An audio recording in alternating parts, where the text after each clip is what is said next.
Joining me now is David Littleproud from his electorate in Queensland. Good to talk to you, David. Tell us what your thoughts are about what's come out of National Cabinet today, especially getting rid of that isolation period altogether in a fortnight. Yeah, look, long overdue, Chris, and I felt we've crossed that threshold of public good to individual responsibility some time ago. And we should be living with this thing for some months, and if not more than that. And I think it's time for Australians to get on with it, and you've got to live up to your responsibility. If you're crook, stay at home. It's this thing called common sense and personal responsibility. The nation's paid a big bill for this, and it's time that we start to repay that. And we start to repay that with getting on with running an economy. And I think this, while belated, is a welcomed announcement and is a step forward in the right direction. I just fear that we've got the AMA and others that are trying to hold on to relevance on this matter. And in fact, we've got to appreciate that much of the pressure on much of our health systems across the states are predicated by mismanagement by state governments, not because of COVID. If you only have to look at Western Australia, I mean, they basically locked themselves away from the rest of the world and their health system still failed. So, I think while we've, as federal government, put plenty of money into the health system to keep it going, it now comes down to management, it now comes down to getting on with the job, getting on with our lives and some personal responsibility. Yeah, thank the Lord for Dominic Perrottet being in there and pushing them along, because I just think some of them would just never want to come out from under the doona. I want to show you something that Anthony Albanese said, another comment from him in this press conference. And, well, it's quite amazing to hear this, really, from the new Labor Prime Minister. Have a look. We are changing our position based upon changing advice and changing circumstances, and that has to occur. There's not a role for government in running every bit of people's lives forever. I'm just loving that. He doesn't want government in there running every aspect of people's lives forever. But, I mean, if only we saw that from Labor governments more often. I mean, and your mob in government previously as the Coalition were just getting involved in far too much of our lives. And this is your agenda, really. You've got to pick this up. Well, he's spot on there, finally, but I've got to say you're right about Dom Perrottet. He not only saved New South Wales, but he saved the rest of the nation, and as a Queenslander, he saved Queensland. He pushed Queensland into a juncture where we started to use some common sense rather than just closing ourselves off from the rest of the country.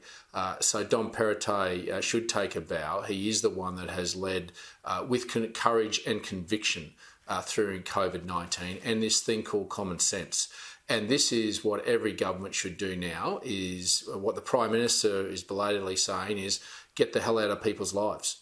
Let people get on with the job. We don't need to be telling people what to do. You don't need big government and the big arm of government directing people. There was, for a small, narrow window of time, a need for public good and a need for government to give direction. But that time has passed, and it passed a long time ago. And I think probably there were times where we could have pushed the barrow a little bit harder as a coalition government as well, living up to the principles and values that we believe in small government. So there's lessons to be learnt from this. But let's just hope that those lessons are learned and that we get on with this and we get out of people's lives and we let Australians do what they do best, which is run a great country and pay the bills and keep this country going. Yeah, a bit of personal responsibility, self-reliance. While we're on Dominic Perrottet, he stood up to your home state of Queensland too, the Labor state government there, over this pernicious plan to reach its land tax tentacles across state borders. He stood up. Maybe he got some support from some other Labor premiers. We don't know, but Palaszczuk has had to back down.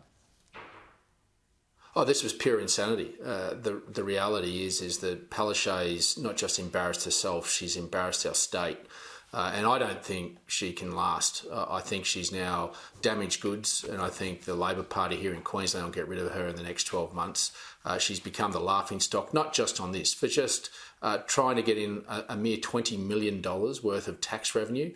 But it goes to the heart of what she's doing to the rest of this state, particularly when she's imposed the highest royalty tax on a mining industry anywhere in the world. It's more secure now for mining companies to invest in South America and Africa than it is in Queensland.